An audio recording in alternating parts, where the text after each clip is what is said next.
tell y'all something. Let me tell y'all something. My boys, you got my boy Bond. Bond is back. Yo, I am so hyped. Not only did we get a double chapter, right? But we got my boy Bond. Like what? Like I was reading the first chapter and then I saw the title for the second chapter. I was like, From Purgatory? What? Like my boys. And it's so ironic because someone in the comments came for me because, and I ain't talking like that, y'all. I ain't even talking like that. But someone in the comments came for me talking about what I said in a Nanatsu no taizai video a while back. Like when Bond first went to Purgatory, I believe. I was like, it's gonna take like 20 chapters, and then we're gonna see him again, right? Well, he called me on my BS, but my BS turned out to be reality because, hey, bruh, it was off by a couple chapters, but better late than never. You know what I'm saying? Like to that guy. This is what all love. This is what all love. But yeah, fuck you. Yeah. all love, baby, all love. Getting into the first chapter. The first chapter was centered on everything that's going on the battlefield, and we even see Meliodas for a little bit, you know. So, in regards to what's going on with the humans, the battle force, and the angels. Okay, so they're branching off. Sariel, Tarmel, and King are going to search for Sarosa. And everyone else is going. Basically, all the humans, all the holy knights are going for the demons, and Sariel, Tarmel, and King are going for Estarossa. But one more person comes with him, and it's Derriere. And Derriere goes with him because of personal reasons. You know what I'm saying? The thing with Mon Spite, you know what I'm saying? Like it's personal reasons. Like you don't do that to someone. You don't cross someone like that. And at first, everyone was like, no, Derriere can't come. Derriere, no, she's a demon. What does it look like? Even Sariel, Tarmel, they're like, nah. But then King was like, yeah, she can come. I trust her. And then you just see everyone like, what? And you see Diane smiling. Because if y'all remember, King and Diane they went back in time to when the Holy War was still going on. And they met Derriere, they met Meliodas, they met all these people. So they remember the events of what happened when Derriere went to her Indra mode and Elizabeth had to get her out of it. They remember it. They know what type of person that Elizabeth is, and they're like, if Elizabeth will stick her neck out for Derriere, who's a demon, who's a Ten Commandment, then yeah, you know that I trust her intuition. So we go over to Elizabeth. Like last chapter, we start off where we left off last chapter with Estarossa choking Elizabeth, and now Elizabeth, she uses like an arc on his face, and it kind of gets his brain back in order, kind of like gets him back into reality, into what's going on, the here and now. So he's Estarossa again, right? So the smoke clears and Elizabeth is at the theater of heaven, basically, and it's where her and Meliodas used to chill because it was so old, no one went to it anymore. Everyone, like, no, it was abandoned pretty much.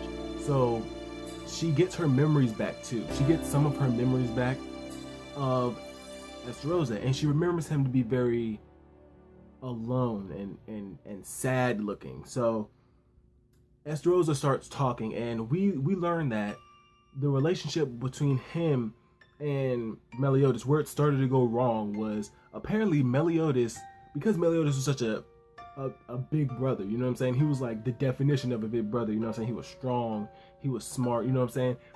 He was all these things, all these good qualities and attributes that when Estarossa confided in him, he was like, yeah, I can trust him, he's my big brother. But apparently when he wanted to get closer to Elizabeth, Meliodas didn't do him. He did him dirty pretty much, because he was like, yeah, I got your back always. But that obviously affected Estarossa into the distrust and to the disdain he has towards Meliodas. And that's when Estarossa starts snapping back into his crazy form. And it's interesting because he's calling out to Elizabeth at the same time the darkness is going out of control, and he's starting to encapsulate her in darkness. And he's like, yo, since you've always had your eyes locked on Meliodas, and I've always had my eyes locked on you, well, what I'm gonna do is just eat you. And I'm like, what? And then he's like, so you can be mine. I'm like, I don't know.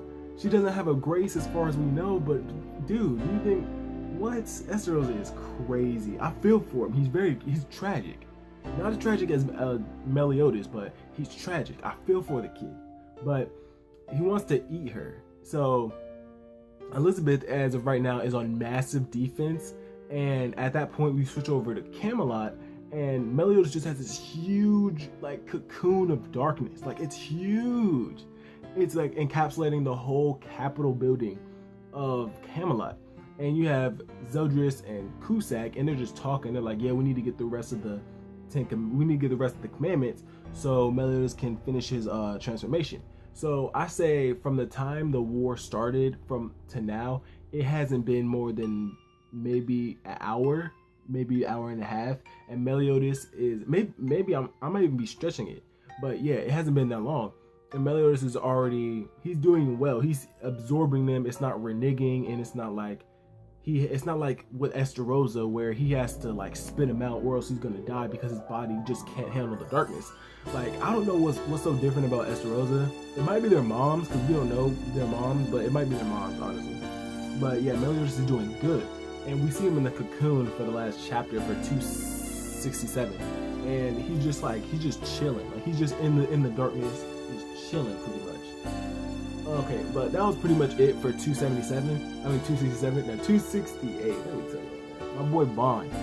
He has been in purgatory for like centuries. This man is old man Bond. Let me tell you that. Like, when I saw him, I was like, bro, this man Bond. Like, what's going on? His hair was so freaking long, looking like Gandalf the Grey. Like, what? Like, when you first see him, he's a wolf, and he's like a dark figure, like amorphous, like darkness, but he's like a wolf pretty much. And at a certain point, because we know time is different in purgatory, it moves a lot quicker. He in my eyes, he lost himself for like a bunch of years. And since he was in that form, it was basically like nothingness. You don't know who you are. You lost who you are. And you can see that Bond has changed, not just appearance-wise, but it's almost like he's like Deadpool, where he's gone through so much trauma that he has split personalities just to keep himself sane and just to keep himself going. Like, Bond has been through purgatory so long that he has to do these things. He has to make up like different characters for him to like be sane, pretty much. And you see throughout the chapter, he's low-key struggling between going back into that form of like unconsciousness pretty much and staying himself. And along the way, he fights this little kind of like dog, kind of like black beast, and they fight for a long time. It's like a back and forth, you know what I'm saying? And like I said, time moves faster, so they're fighting for like decades, centuries. So Bond starts thinking, he's like, yeah, Lane, I gotta get back to her. I got people waiting on me. You know what I'm saying? This is all for my captain. You know what I'm saying? I gotta get them emotions. I don't know where the emotions are. Like, you can just see, like, he's so desperate for these emotions, and he wants to get back to these people that he loves so much. And the atmosphere of purgatory it feels, I don't want to say empty. It just feels desolate. It just feels dark and disturbing, because like you can see as Bond walks, like the ground under him will like break, and then like the skin on his face will just start peeling because of the fire, because of the atmosphere and purgatory. But yeah, once Bond is done fighting this dog, he basically he's like I said, remembering Meliodas and all these people and why he's here.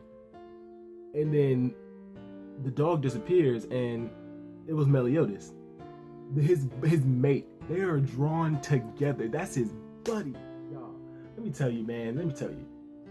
Now all we have to do is figure out how to get back. Like, I don't think they thought this through. Like, how does Bond get back? I know Hawk is a portal, but how are we gonna get out? That's my big question. But yeah, these two chapters, yo, you already know I like Bond. Like, don't get me wrong, I like Esterosa's character development and all that, and I like that Elizabeth remembered him. But Bond, you already know, he's the GOAT. He's the GOAT. I just need to power up now. But with that being said, y'all, I'll see you guys later. Make sure to comment, like, subscribe, rate the video. If you haven't already, click the little bell so you can get the notifications every time I post. And I'll see you guys later.